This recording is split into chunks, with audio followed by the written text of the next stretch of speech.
بسم اللہ الرحمن الرحیم۔ السلام علیکم۔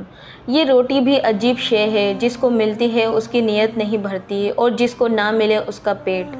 گھر میں مرمت کا کام کرانا تھا، مستری صاحب کو اختیار دے دیا کہ اپنی مرضی سے مزدور آئے۔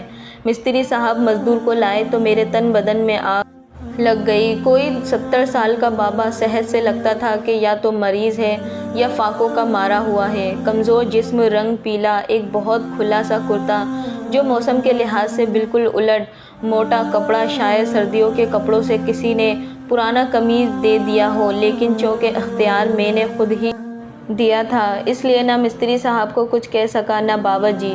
جہاں کام کر رہے تھے وہاں ہوا کا گزر نہیں تھا۔ بابا جی پسینے میں شرابور اور اوپر سے موٹے کپڑے کی قمیض۔ بابا جی بولے، صاحب جی پنکھا نہیں ہے، ذرا پنکھا ہی لگا دیں۔ میں تو پہلے ہی جل بھن کر بیٹھا تھا، میرا غصہ بھڑک اٹھا۔ اے سی نہ لگوا دوں؟ میرے تیور دیکھ کر بابا جی خاموش ہو گئے۔ مستری صاحب نے آہستہ آواز میں کچھ کہا اور بابا جی اینٹیں صاف کرنے لگے۔ بابا جی کو جب پیاس نے ستایا لیکن مجھے نہیں کہا، مستری صاحب نے مجھ سے پانی منگوایا اور بابا جی نے پیا۔ تب مجھے اپنی حماقت کا احساس ہوا۔ بابا جی کے لیے دل پسیج گیا اور نہ جانے کیوں بابا جی سے ہمدردی ہونے لگی۔ 12 بجے مستری صاحب تو کھانا کھانے کے لیے چلے گئے اور بابا جی نے ایک رومال میں لپٹی روٹی نکالی اور پانی گھونٹ گھونٹ روٹی کھانے لگا۔ خالی روٹی تھی، سالن نہیں تھا۔ بیگم سے پوچھا، کھانے میں کتنی دیر باقی ہے؟ جواب دیا، بس 5 سے 10 منٹ میں تیار ہو جائے گا۔ میرے اندر کے گوا رہا، بابا جی ابھی تازہ کھانا تیار ہو جاتا ہے، ذرا ہاتھ روک لیں۔ بیگم کو بھی اندازہ ہو گیا تھا، تیز اسپیڈ سے کھانا جلد ہی تیار ہو گیا۔ بابا جی کو ساتھ بٹھا کر کھانا کھلایا، خود بھی کھایا۔ اس دوران پوچھنے پر بابا جی نے بتایا، ان کا کوئی بیٹا کوئی نہیں ہے، بیٹیاں 3 بیاہ دی ہیں، دوا بھی بیانے والی ہی ہیں۔ سمجھ آ گئی کہ نحیف صحت کے ساتھ بابا جی مزدوری کیوں کر رہے ہیں۔ ہمدردی بڑھتی گئی اور بابا جی کو عرض کی، ناشتہ یہاں آ کر کر لیا کریں، دوپہر کا کھانا بھی، اور شام کو جاتے وقت بھی بیگم کھانا باندھ دیتی اور بابا جی رات کھانا 5 بجے کھا کر دعائیں دیتے چلے جاتے۔ 4 دن میں کام مکمل ہو گیا اور مستری صاحب کے ساتھ بابا جی بھی چلے گئے۔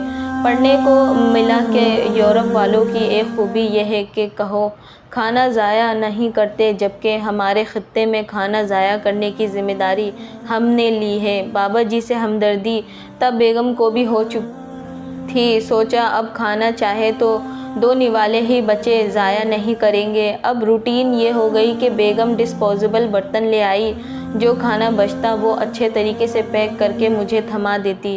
میں کسی نہ کسی راہ چلتے بابا جی کو دے دیتا اور بیگم کا ہاتھ کچھ زیادہ ہی کھل گیا، زیادہ بنا لیتی اور بچا ہوا کھانا پیک کر کے مجھے تھما کر اکثر کہا کرتی، اللہ کے دیے سے دے رہے ہیں، ہمارا اس میں کیا کمال۔ مجھے کھانے کے پیک پکڑنے اور یہ جملہ سننے کی تسکین سی ہونے لگی۔ ایک دن میں کھانے کا پیک لے کر کسی کی تلاش میں نکلا۔ چوک میں مزدوری کے اڈے پر بابا جی نظر آ گئے۔ دوپہر ہو گئی، شاید بابا جی کو آج مزدوری نہیں ملی تھی۔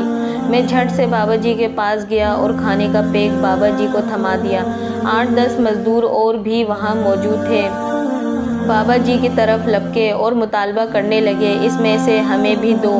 بابا جی بہت پیار تھا۔ بابا جی نے کھانا اپنے پہلو میں دبا لیا اور کسی کو بھی دینے کو انکار کر دیا۔ اب مزدور تو بھوکے بھیڑیے کی طرح بابا جی کو نوچنے لگے۔ 2 نے ٹانگیں پکڑے، 2 نے ہاتھ قابو کیے اور 2 مزدور کھانا چھیننے میں لگ گئے۔ بابا جی بڑی ہمت سے مزاحمت کرتے رہے اور ایک مزدور تو بابا جی کے سینے پر چڑھ بیٹھا۔ اسی کشمکش میں بابا جی کی مزاحمت ماند پڑ گئی اور کھانے کا پیک چھین کر مزدور کے ہاتھ لگ گئے۔ اب مارکا بابا جی سے ہٹ کر مزدوروں کے اپنے درمیان پلٹ چکا تھا۔ چھینا چھینی میں کھانا بکھر گیا اور لوگ ٹھنڈے ہو کر ایک طرف کو ہٹ گئے، گویا وہ سب کھانا کھا کر سیر ہو چکے ہوں۔ ایک مزدور کی نظر بابا جی پر پڑی جو بالکل صاف پڑے تھے۔ اس نے دوسروں کی توجہ بابا جی کی طرف کی تو ایک نے بغیر سوچے سمجھے فقرہ جوڑ دیا اور دیکھ کہیں مر تو نہیں گیا یہ فقرہ تو بالکل نشانے پر بیٹھا تھا۔ بابا جی واقعی اگلی منزلوں کو جا چکے تھے، خود بنا یہ سارا ماجرا دیکھ چکا تھا۔ میرے سامنے بابا جی کی لاش پڑی تھی۔ میں یہ نہ طے کر سکا کہ یہ لاش اس مجبور بے بس بابا جی کی تھی یا میرے اس کھانے کی جو میں نے بابا جی کو تھما دیا تھا۔ یقیناً یہ روٹی ہی کی لاش تھی۔ ویڈیو اچھی لگے تو اسے لائک شیئر کمنٹ ضرور کریے گا اور مزید اچھی ویڈیوز کے لیے اسے سبسکرائب کرنا مت بھولیے گا۔ جزاک اللہ۔